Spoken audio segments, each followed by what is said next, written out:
Bonjour à toutes et à tous. Je vais corriger l'exercice que vous deviez réaliser. Il faut marquer les angles droits des triangles s'il y en a. Sachez que lorsqu'un triangle comporte un angle droit, on l'appelle alors triangle rectangle. Voyons ensemble ce qu'il en est.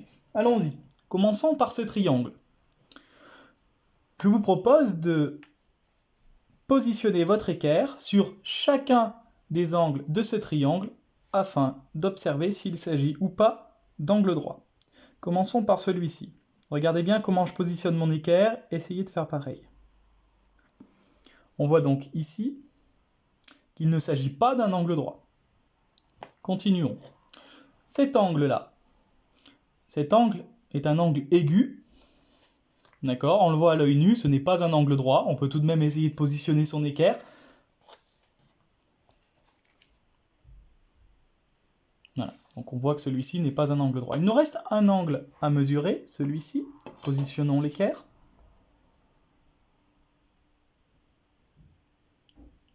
Là non plus, il ne s'agit pas d'un angle droit. Ce triangle ne comporte donc aucun angle droit. Bien, continuons. Prenons celui-ci. Je vous propose de commencer par cet angle. On positionne l'équerre, regardez bien comment je positionne l'équerre.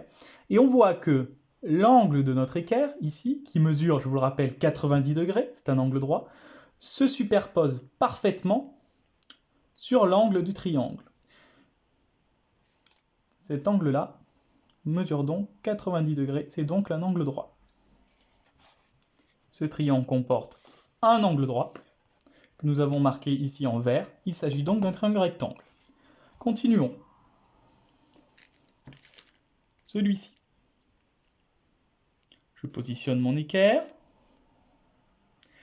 Là aussi, je constate que cet angle-là est un angle droit. Je peux donc le marquer en vert.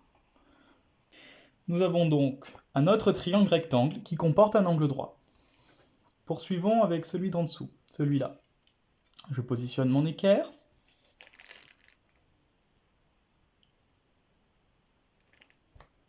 J'observe. Donc vous voyez que lorsque je positionne mon équerre pour mesurer, ou en tout cas pour vérifier si un angle est un angle droit ou pas, je superpose un côté de mon équerre sur un côté du triangle. Si l'autre côté du triangle se superpose sur le côté de mon équerre, alors cet angle est droit. Ici, vous voyez bien qu'il ne se superpose pas. D'accord ? Ce qui prouve que cet angle-là ne mesure pas 90 degrés. D'accord ? Les autres non plus. Il n'y a donc pas d'angle droit ici. Je poursuis. Prenons celui-là. Je positionne mon équerre. J'observe. Aucune superposition. Il n'y a pas d'angle droit ici.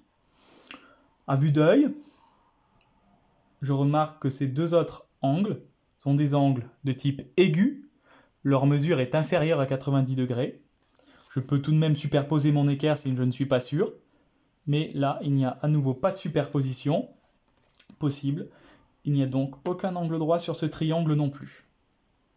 Et donc, je vais faire ce travail pour chacun des triangles de cette fiche et voir à la fin quels sont ceux qui comportent un angle droit et qui sont donc par conséquent des triangles rectangles.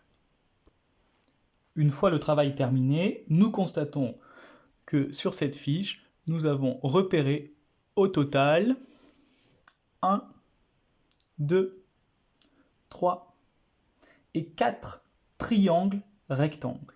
Les autres ne comportent aucun angle droit.